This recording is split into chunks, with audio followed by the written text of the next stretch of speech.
Taip. Taip, stream setup. Va. Čia. Ir toj pradėsime. Tu ten nenukritai, nepalpai. Renata gyva, viskas gerai. Ok.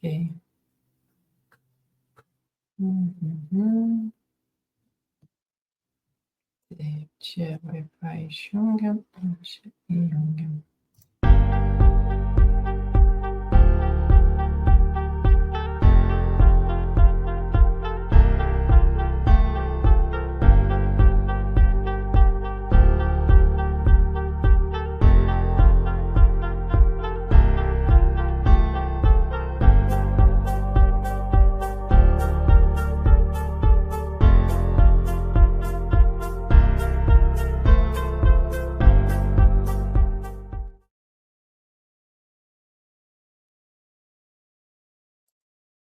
Na ir labas vakaras, bendrakeleiviai, gerovės link.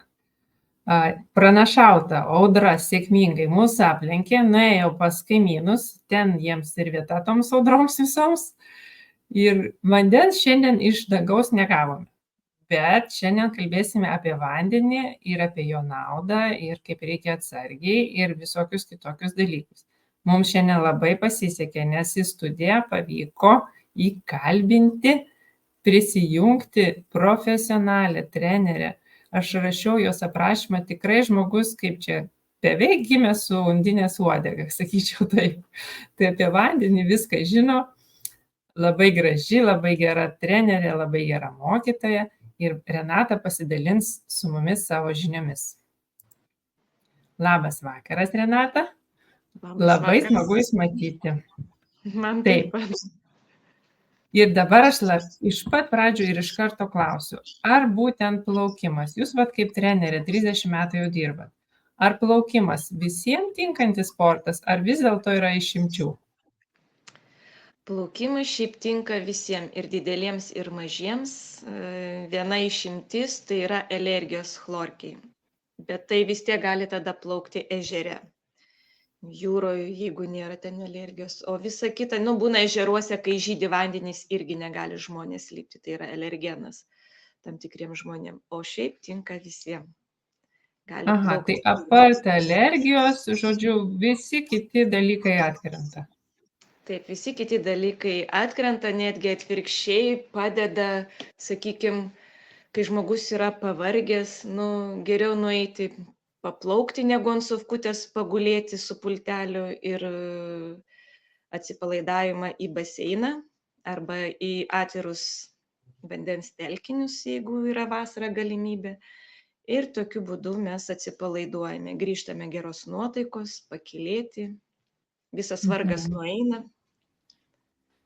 Gerai, tai aš suprantu, kad tas plaukimas, aišku, kai kuo anksčiau pradeda žmogus mokytis, tuo yra jam lengviau išmokti. O dabar, sakykime, tokiems, pagyvensiems negaliu dar sakyti, bet tokiems jau ne pirmos jaunystės plaukikams. Ar labai sudėtinga žmogui, pavyzdžiui, kuris pusę gyvenimo iš vis neplaukė ir dabar jis norėtų išmokti jau taip normaliai laikytis ant vandens? Ar įmanoma apskritai tų įgūdžių išmokti? Įmanoma tikrai, taip, plaukimas yra aplamai dinamiška sporto šaka, kur yra mažiausiai gaunama traumų. Ten 1% galima palikti traumom, bet tai yra mažiausiai galima pažeisti sąnarius ar ten stuburo slankstelius ir raumenis pasitempti. Taip, kad čia ir vyresniems tikrai labai yra patartina ir išmokti plaukti gali tikrai visi, tik reikia norėti noro. O gabumai pas visus yra be galo skirtingi. Vienam daugiau reikia, kitam mažiau, bet visi tikrai gali išmokti plaukti. Kai kurie sako, ar per 5 užsiėmimus išmoksiu plaukti. Ne, per 5 užsiėmimus jūs neišmoksite. Tai priklauso nuo jūsų baimių. Kiekvienas ateina su savo baimėm. Tai sakykime, kuo vyresnis žmogus, tuo didesnės dažniausiai būna baimės, bet kai kurie ateina, sako, nu aš labai noriu, bet aš labai bijau. Tai aš sakau, tai bijoti yra natūralu, kaip bet koks jausmas, bijoti yra natūralu, kaip ir gerėtis, ar ne? Bet jūs darykit ir jums tikrai išeis. Ir kurie bijo ir daro, tai tikrai labai puikiai išeina, netgi pensijinio amžiaus ateina žmonės ir labai džiaugiasi, išmokdami plaukti.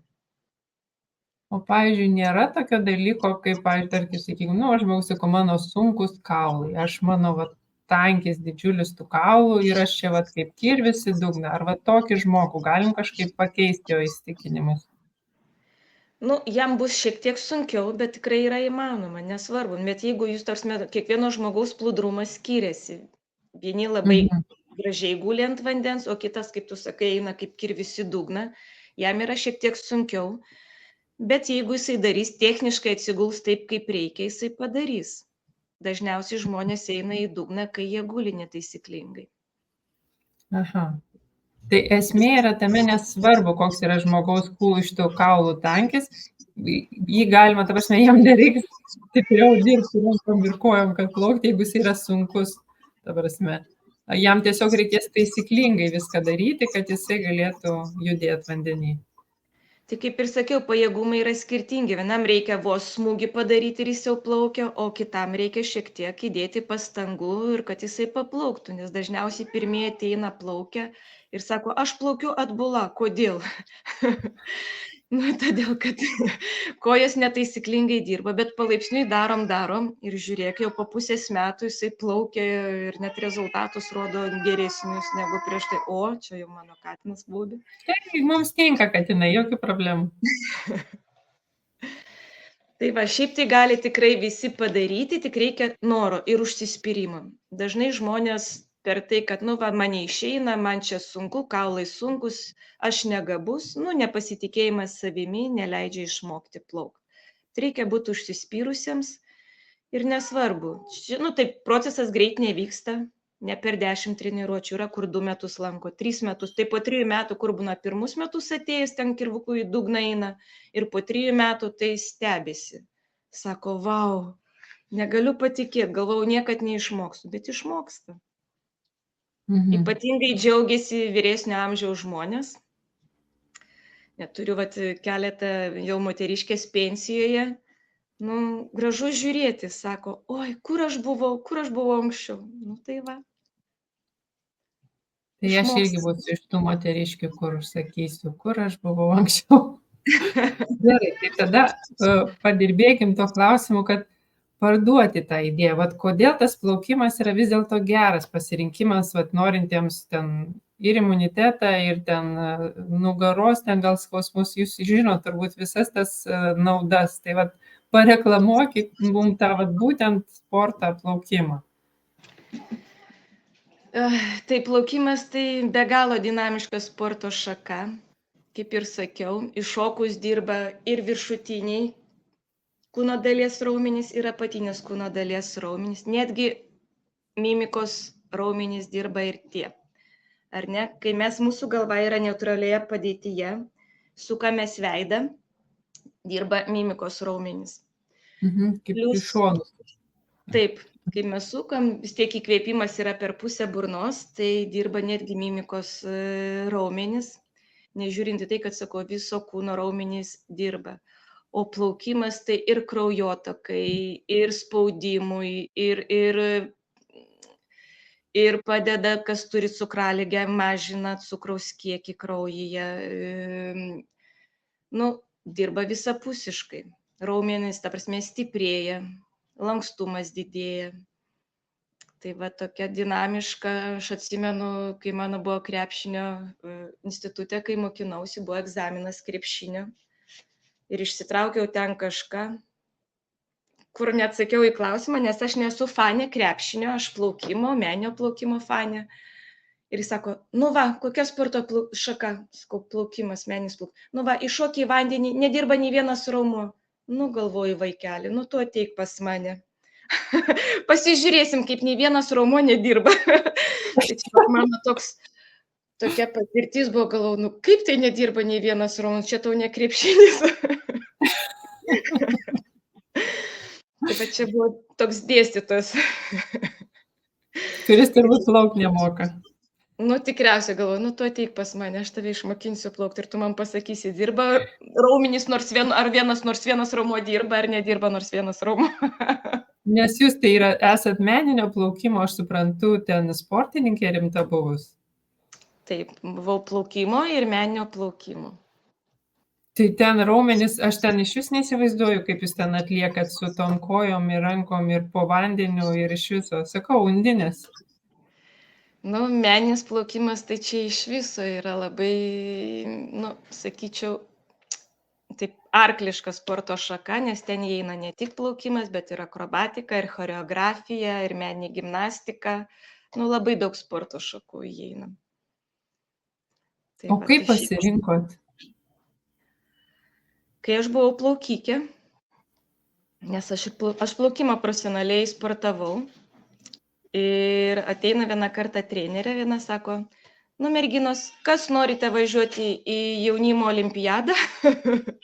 Ten kažkokią šalį paminėjo, aš jau nebeatsimenu tos konkrečiai šalies. Parodykit pirštelius. Čia aš buvau gal 12 metų. Sako, tu tinki, tu netinki. Na, tai va, aš kadangi jau buvau ir meniniai gimnastikui, tai aš labai tikau, nes buvau žiauriai lanksti. Taip ir O pirštelius kodėl? Lankstumas. Kojų pirštus patikrina lankstumą, kojų pirštus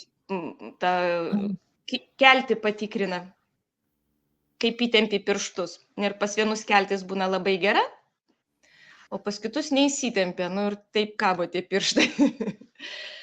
Tai va, tai taip ir pradėjau tą meninį plaukimą Lietuvoje. Čia buvo pirmas, mūsų trenerė buvo meninės gimnastikos, Nadežda Bandarenka. Vat, ir taip pradėjom tą kelią meninio plaukimo, tai važinėjom visur, ir į Maskvą, ir į Minską, mokino mus to meninio plaukimo viso pagrindo. Taip ir tapau meninio plaukimo. Ir dabar mokinat, irgi mačiau, kad yra pas jūs grupė. Ir dabar mokinu ir meninį plaukimą, ir plaukimą. Jau gerai, o tai pas jūs, kadangi visas gyvenimas vandenį, tai jūs turbūt ir atsipalaiduojat vandenį, va tą visą psichologinę stresą tą visą nuimat. Ar taip yra? Taip, be abejo, tai lygiai taip pat, kaip esi pavargęs, stresuotas, nueit po dušu ir pastovėti, tai lygiai galima tą patį nueiti į vandenį, irgi paplaukti arba į baseiną, arba į atvirus vandenis. Tai stresą nuima labai gerai, sakykime, netgi ne tik kad stresą, ir svorį mažina, kalorijas, ypač apkūniems žmonėms labai pravartu, kur, sakykime, draudžiama šiaip sportuoti su antsvoriu didesniu, kur nesaugus sąnariai, stuburas, nu, tai vat vanduo, sakykime, pati parankiausia sporto šaka, kur mažiausiai apkraunamas stuburas ir sąnariai, eiti plaukti. Tai per 30 minučių, sakykime, krūtinę, tai yra varlytė vadinama liaudiškai, tai tu numeti maždaug 365-7 kilokalorijas. Tai yra nemažai per 30 minučių, o jeigu tu 5 minutės arba valandą plauksi, tai dar daugiau. Tai va, tai šiaip tai labai gerai. O, pavyzdžiui, jeigu, aišku, Lietuvoje tos sąlygos, kad kažkur gamtoje gali plaukti apartų visų sveikuolių, kur žiemą į eketės krenta ir plaukia, tai vis tiek sezonas pas mus, kokie, 3-4 mėnesiai, sakykime. Bet aš įsivaizduoju, kad tas plaukimas atviruose telkiniuose vis dėlto yra turbūt naudingiau negu dirbtinam baseine vandens. Nu, čia kas kaip jau mėgsta, svarbu, kad moki plaukti. O čia jau ką tu pasirinksi, sakykime, visi plaukikai labiau mėgsta baseiną negu atvirus ten telkinius, nes ten vanduo tamsus, žolė užkimba, kur nėra malonu, sakykime. Labai daug tėvų ateina ir sako, trenerė, mes matėm, vaikas taip gerai plaukia, o sako, nelipa į ežerą, neplaukia. Nu taip, nes ten tamsus vanduo. Neduok dieve, kokia žolė užkips. Ar ten sraunus upiai, sakykime, irgi sraunų, ten bangos, tai va, užtat nelabai mėgsta. O ateini į baseiną, ten gražu, dugnas permatomas, viską matai, saugu. Tai šiaip sakau, kas ką žmonės mėgsta. Mhm. Svarbu, kad Tai, plaukti, o jau kur tai jau nesvarbu. tai jūs irgi renkatės labiau baseiną negu kažkokį natūralų vandenį. Aš labiau baseiną renkuosi ir šiltą baseiną. Nu, va, aš galvau, kad jūs jau jokių nebijot nei šaltų vandenų, nei ten tamsių, nei nieko. Oi, ne, man vanduo turi būti šiltas, komfortiškas, aš mėgstu ten, kur šilta. Mhm. Tai Matytis gerai, man kadangi palėtėm tas visas kaip tik vasarą visiems čia, va, ypač ir vaikams prasidėjo jau mokyklinės atostogos, visi puola į tuos vandens telkinius ir panašiai. Tai ar pas jūs yra kažkokios pamokos saugaus elgesio vandens, ar jūs kažkaip tiesiog patarti galite, kaip reikia elgtis vis dėlto? Prie vandens telkinių tai svarbiausia, pirmą reikia mokėti plaukti. Nemoki plaukti, neik arti vandens. Nėra ten. Pirmas yra rodiklis, tai yra išmokti plaukti. O tam, kad išmokti plaukti, tai tu turi eiti į baseiną pas trenerį ar į grupės ir mokintis plaukti. Sakykime, dažniausiai skęstamumas būna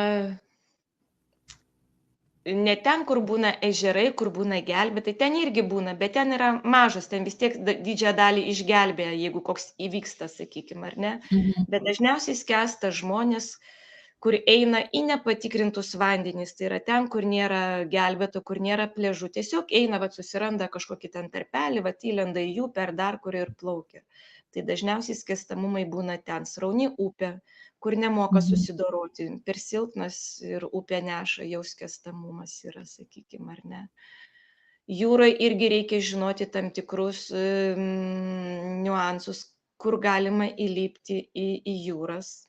Sakykime, čia taip vaizdžiai dabar nepapasakosiu, sakykime, iš dviejų pusių būna baltos bangos, o per vidurį būna toks takelis švarus, gražus. Ir dažniausiai, kur žmonės eina į tą švarų, gražų takelį, o tas švarus, gražus takelis tempia tave į jūrą.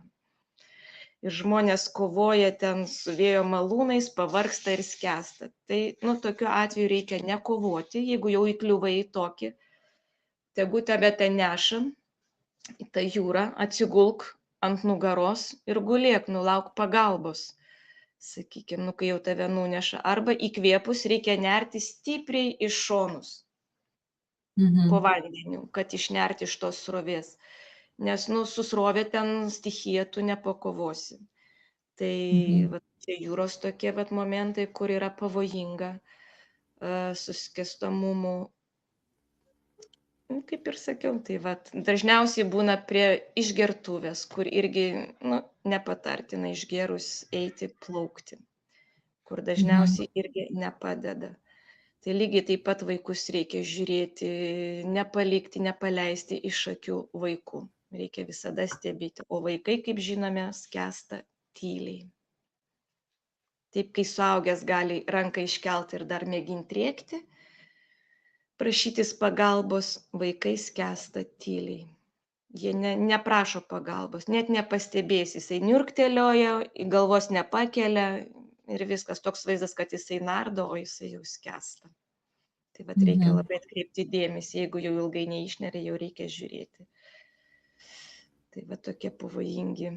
O pavyzdžiui, tas būna toks labai jau čia ir filmuose būna, kad mėšlungis, tarkim, sutraukia koją. Ką tokiu atveju daryti? Tai ką, įkvėpėt orą, nebijom panerti, įkvėpiam orą, nekvėpuojat, neriat po vandeniu, traukėt pėdą ant savęs arba stipriai leidžiat nagus į tą raumenį, blauzdą, sakykime, ar ten kur. Bet jau reikia žiauriai stipriai leisti, kad atpalaiduotų tą raumenį. Kitas būdas, tai tiesiog plaukėt vieną koją į ranką, kuo greičiau prie krantų, bet tiesiog tam reikia jėgų, nes kai kojas traukia, tai žiauriai stipriai traukia. Gerai, Renata, aš tada kitaip paklausiu dar. Jūsų akimis, kaip profesionalios plaukikės ir trenerės, koks žmogus jūs jau vadinat moka plaukti? Kokius kriterijus jūs turite atitikti? Kai jau moka nuplaukti, tai yra, kai moka pakišti veidą po vandenį, įkvėpti, išpūsti ir moka mažiausiai nuplaukti kokius 200-400 metrų. Nesvarbu kokius stilium, svarbu moka nuplaukti. O tas, sakykime, baseinas, kuriuos mokinat, yra kokio ilgio jisai yra? 25 metrai. Aha, tai jisai turi nuplaukti kiek kartų čia? A, ne, tai nereikia. 400 metrų tai yra 8 ratai, sakykim taip. 8 ratus turi apiplaukti. Nu, arba 4, taip yra 200, 400. Mano laikais tai būdavo, sakyti, jau kai žmogus turi mokėti plaukti, jis turi 400 metrų nuplaukti. Dabar jau taip linksima 200, 400. Tai 4-8 ratai būtų, jeigu 25 metrų baseinas. Tai žodžiu, jau, jeigu jau vaiką išmokinėti, eini pasižiūrėti, ten matai, kad tuos 8 ratus apiplaukia, tai žodžiu, galima jį leisti maudytis. Galima Bet vis leisti tiek vieno nepaleisti. Ne, vieno tai niekados negalima paleisti, visada turi būti, suaugęs žmogus turi bent jau savo akiratį turėti ir stebėti tą vaiką. Ir nes mes netgi darome, sakykime, iš gyvenimo, pas mus tokios būna pamokos, kur leidžiama ateiti ir su drabužiais plaukti. Ir be kinukų vaikas turi mokėti plaukti, tokia išgyvenimo mokykla. Padaromos tom tikros kliūtis, pranerimai, panerimai, perlipimai per visokias kliūtis. Tokios atrakcijos vaikams žiauriai įdomu. Bet tai nėra lengva su drabužiais padaryti visus tos pratimus. Ir pas mus yra ABC tokie lygiai išgyvenimo mokyklos, kur gauna tokius sertifikatus, jie baigia. O tie visi lygiai, sakykime, vaikams, tai yra patirtis susidoroti su tam tikrom kliūtim, jeigu, sakykime, iš valties iškrenta ir kur nors užsilaikyti ar panerti. Nebijo paskiau vaikai, taip neišsigąsta. O gerai, o kaip jūs žiūrite į tą kūdikių mokinimą, ką tik gimus kūdikių plaukti? Čia jums rekomenduotumėt ar ne tokius dalykus? Aš tai už. Aš kūdikių nemokinu, bet aš tikrai už, kad kūdikius mokintų. Vienintelis minus yra ta chlorkė kūdikiams. Tai bet pas mus baseine mokina nuo 1 metų, jeigu aš neklystu, kituose ten baseinuose, kur nėra te chlorkės, iki 1 metų šiaip nepatartina chlorkė. Yra, kur nėra tos chlorkės, neatsimenu, Antakalnio, ar kur ten mokina ir iš vis naujagimius. Šiaip labai yra sveikintina, nes Skandinavijos, sakykime, mokyklose ten aplamai vaikas yra mokinamas jo nuo gimimo plaukti. Tėvai turi jau įpratinti vaiką bent jau pakišti veidą, pūsti burbulus ir gulėti žvaigždutę. Ant nugaros, taip. Ant nugaros, taip, ant nugaros žvaigždutę, tam, kad išgulėti, sakykime, vienas toks laifkakas, kad, tarsi, kai jūs atsigulėt ant nugaros žvaigždutę, dažnai sako, tai man neišeina, man skęsta. Todėl, kad jūsų rankos dažniausiai būna čia. Pakelkit gulant rankas ties 11:01 valandą ir jūsų kojas automatiškai pakils. Tai bus lengviau gulėti ant nugaros. Nes kai tik pakeliat kojas, iškart, tai yra, kai pakeliat rankas aukštyn, iškart pakyla kojos automatiškai.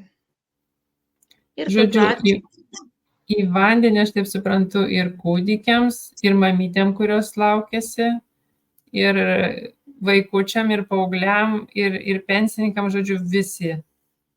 Visi. Yra netgi neplaukimas, yra netgi dar ir vandens aerobika, kur labai yra populiaru ir ateina, kurie nemėgsta plaukti, bet mėgsta tarp aerobikos ir plaukimo. Ir taip pat ten treniruojasi ir daro tam tikrus pratimus, kurie ir nekenkia nei stuburui, nei sąnariams, o tik padeda. Tai dabar, Renata, pasakykit, kur jūs galim rasti trenerę? Kur mane galime rasti? Hobbyverse, tai yra Konstitucijos 25 Vilniuje. Čia buvęs vaikų moksleivių rūmai šitie, taip? Tai yra Lietuvos vaikų ir jaunimo centras, dabar yra savivaldybės vaikų ir jaunimo centras, o mes turim dar savo pavadinimą, tai yra Hobbyversas. Ir kokias jūs turit grupės, ką būtent apart meninio plaukimo, kokias dar grupės jūs turit?